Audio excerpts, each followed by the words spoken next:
परिचय। छात्रों, क्या आप जानते हैं कि पूर्णांक क्या है? एक पूर्ण संख्या जो धनात्मक, ऋणात्मक या शून्य हो सकती है। सही। और पूर्ण संख्या क्या होती है? संख्याओं का वही समुच्चय जिसमें शून्य और सभी प्राकृतिक संख्याएं हों। बहुत अच्छे। आज हम वास्तविक संख्याओं के बारे में पढ़ेंगे। वास्तविक संख्याएं परिमेय और अपरिमेय संख्याओं से बनती हैं।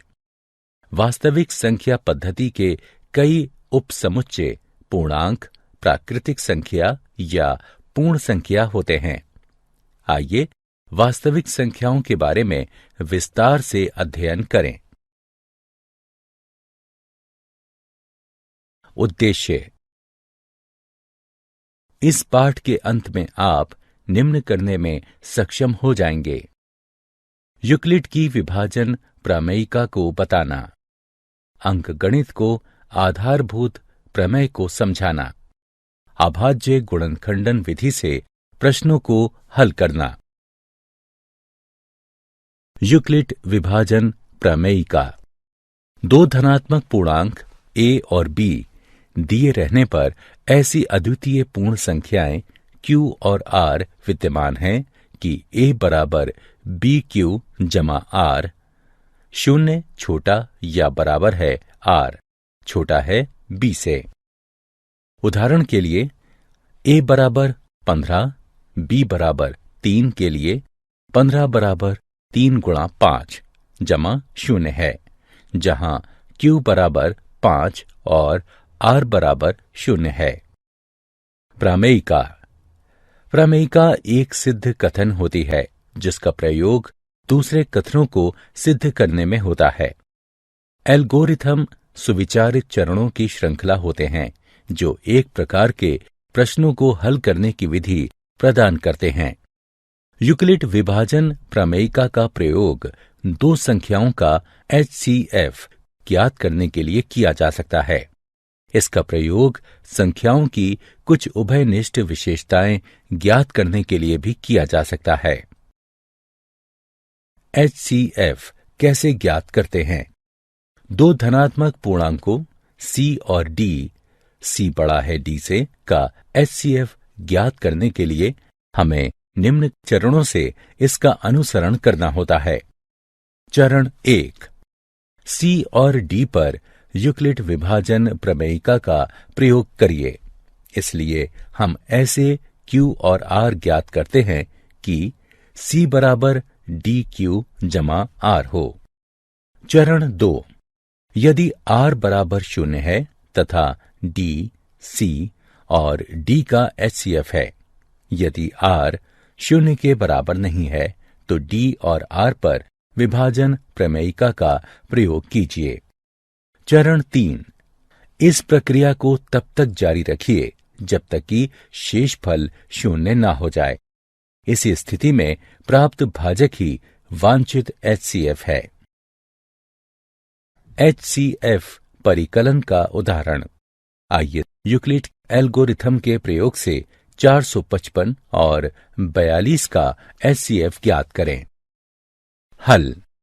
चूंकि 455 बड़ा है 42 से, इसलिए हम 455 बराबर 42 गुणे 10 जमा 35 प्राप्त करने के लिए 455 और 42 पर यूक्लिड की विभाजन प्रमेयिका का प्रयोग करते हैं। शेषफल शून्य नहीं है, इसलिए हम 42 और 35 पर प्रमेयिका का प्रयोग करते हैं। 42 बराबर 35 गुणे 1 जमा 7। अभी भी शेषफल शून्य नहीं है, अतः हम 35 और 7 पर विभाजन प्रमेयिका का प्रयोग करते हैं। 35 बराबर 7 गुणे 5 जमा 0। हम देख सकते हैं कि शेषफल शून्य हो गया है और हम आगे नहीं जा सकते। इसलिए 455 और 42 का HCF इस स्थिति में विभाजक यानी 7 होगा।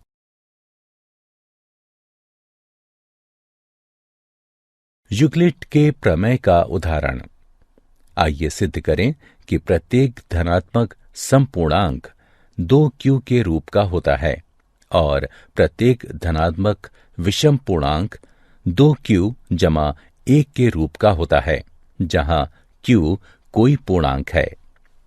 हल: मान लीजिए a कोई धनात्मक पूर्णांक है तथा b बराबर 2 है। तब यूक्लिड विभाजन एल्गोरिथम से ऐसे पूर्णांक q और r हैं इस तरह से कि a बराबर 2q जमा r, जहां 0 छोटा या बराबर है, r छोटा है 2 से। अब 0 छोटा या बराबर है, r छोटा है 2 से, अर्थात 0 छोटा या बराबर है, r 0 छोटा या बराबर है 1 से, अर्थात r बराबर 0 या r बराबर 1। चूंकि r एक पूर्णांक है, इसलिए a बराबर 2q या a बराबर 2q जमा 1। यदि a बराबर 2q है तो a एक धनात्मक पूर्णांक है। हम जानते हैं कि धनात्मक पूर्णांक या तो सम या विषम हो सकते हैं, इसलिए कोई भी धनात्मक विषम पूर्णांक 2q जमा 1 के रूप का होगा।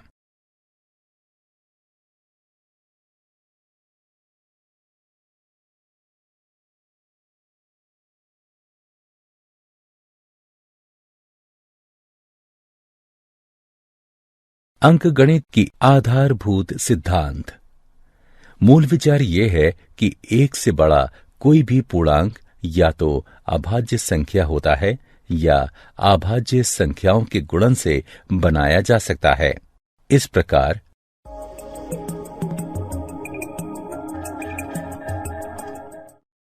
आइए परिभाषा से शुरू करें।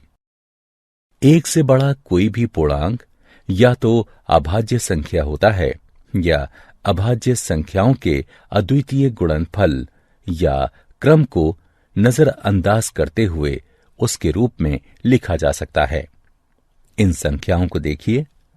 2 अभाज्य है, 3 अभाज्य है, 4 2 गुणा 2 है, 5 अभाज्य है, 6 2 गुणा 3 है, 7 अभाज्य है, 8 2 गुणा 2 गुणा 2 है, 9 3 गुणा 3 है, 10 2 गुणा 5 है, 11 अभाज्य है, इत्यादि।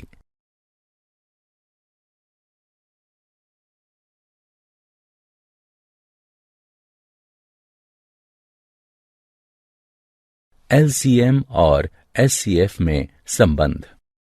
किन्हीं भी दो धनात्मक पूर्णांकों a और b के लिए एचसीएफ a b गुणा एलसीएम a b बराबर a गुणा b। उदाहरण: यदि a बराबर 3 और b बराबर 6 है, एचसीएफ 3 6 गुणा एलसीएम 3 6 बराबर 3 गुणा 6 बराबर 18। यदि हमारे पास दो धनात्मक पूर्णांकों का एलसीएम है तो हम इस परिणाम को प्रयोग करके उनका एचसीएफ ज्ञात कर सकते हैं। हम किन्हीं दो संख्याओं का एचसीएफ और एलसीएम अभाज्य गुणनखंडन की सहायता से ज्ञात कर सकते हैं। आइए देखें कि कैसे। 510 और 276 का एलसीएम और एचसीएफ ज्ञात कीजिए। 510 बराबर 2 गुणा 3 गुणा 5 गुणा 17। 276 बराबर 2 गुणा 2 गुणा 3 गुणा 23। 510 और 276 के उभयनिष्ठ गुणनखंड 2 और 3 हैं, अतः एचसीएफ बराबर 2 गुणा 3। एलसीएम ज्ञात करने के लिए उभयनिष्ठ गुणनखंडों को एक बार फिर लिखिए और फिर बचे हुए अभाज्य गुणनखंडों को लिखिए और फिर इन दोनों का गुणन कर दीजिए। आपको दी गई संख्या का एलसीएम प्राप्त हो जाएगा। 510 बराबर 2 गुणा 3 गुणा 5 गुणे 17। 276 बराबर 2 गुणा 2 गुणा 3 गुणा 23। उभयनिष्ठ गुणनखंड 2 और 3 हैं और 510 के बचे हुए अभाज्य गुणनखंड 5 गुणा 17 है तथा 276 के बचे हुए अभाज्य गुणनखंड 2 गुणा 23 है। अतः 510 और 276 का एलसीएम है बराबर 2 गुणा 3 गुणा 5 गुणा 17 गुणा 2 गुणा 23 बराबर 23,460। आइए देखें कि एलसीएम और एचसीएफ के गुणनफल और स्वयं उन संख्याओं के गुणनफल में क्या संबंध है। ऊपर के उदाहरण में संख्याओं का गुणनफल बराबर 510 गुणे 276 बराबर 1,40,760। एचसीएफ और एलसीएम का गुणनफल बराबर 23,460 गुणा 6 बराबर 1,40,760। अतः एचसीएफ और एलसीएम का गुणनफल बराबर संख्याओं का गुणनफल दो संख्याओं ए और बी के लिए एचसीएफ ए बी गुणे एलसीएम ए बी बराबर ए गुणा बी। उदाहरण, दो संख्याओं का एलसीएम 126 है। यदि एक संख्या 18 है और संख्याओं का एचसीएफ 2 है तो दूसरी संख्या ज्ञात कीजिए। हम जानते हैं कि दोनों संख्याओं का गुणनफल बराबर होगा उनके एलसीएम और एचसीएफ के गुणनफल के, यानी 18 गुणा x बराबर 126 गुणा 2। यहां x दूसरी संख्या है, यानी x बराबर 126 गुणे 2 बटे 18 है, तो x बराबर 14 होगा।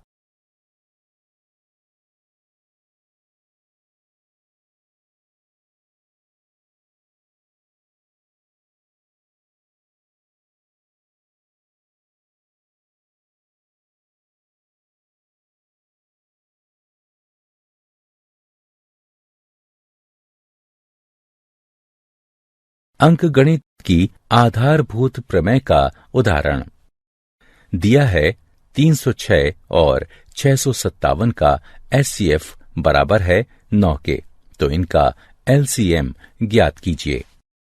हल, हम जानते हैं कि दो संख्याओं के एचसीएफ और एलसीएम का गुणनफल स्वयं उन संख्याओं के गुणनफल के बराबर होता है। इसलिए 306 और 657 का एचसीएफ गुणा 306 और 657 का एलसीएम बराबर होगा 306 गुणा 657 के, जो कि बराबर है 9 गुणा 306 और 657 के एलसीएम के। अर्थात इसे हल करने पर हमें एलसीएम प्राप्त होगा 22,338।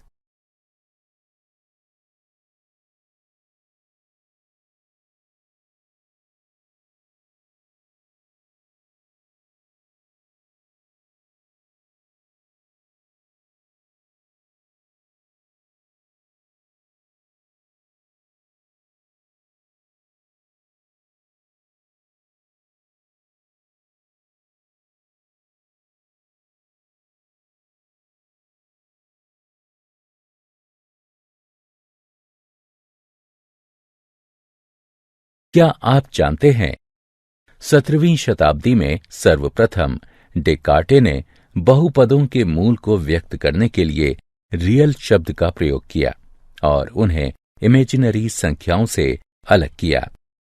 कार्ल फ्रेडरिक गॉस को प्रायः गणितज्ञों का राजकुमार कहा जाता है तथा उनका नाम आर्किमिडीज और न्यूटन के साथ सर्वकालिक महानतम गणितज्ञों में लिया जाता है।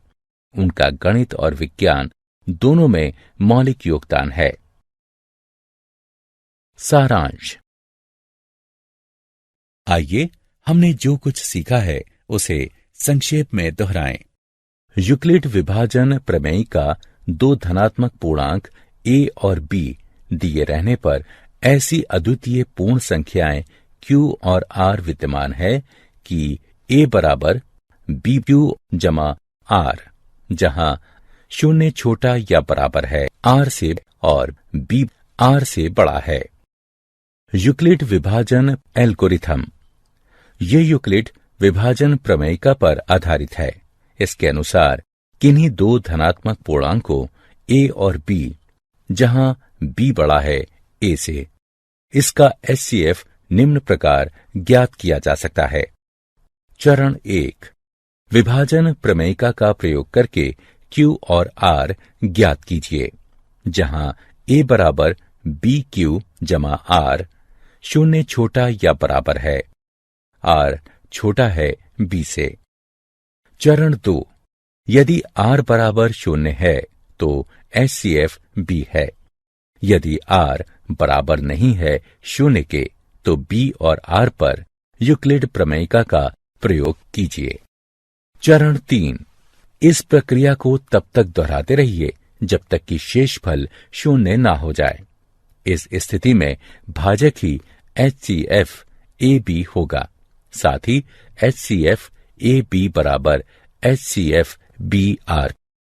अंकगणित की आधारभूत प्रमेय प्रत्येक भाज्य संख्या को अभाज्य संख्याओं के एक गुणनफल के रूप में व्यक्त किया जा सकता है तथा यह गुणनखंडन अभाज्य गुणनखंडों के आने वाले क्रम के बिना अद्वितीय होता है।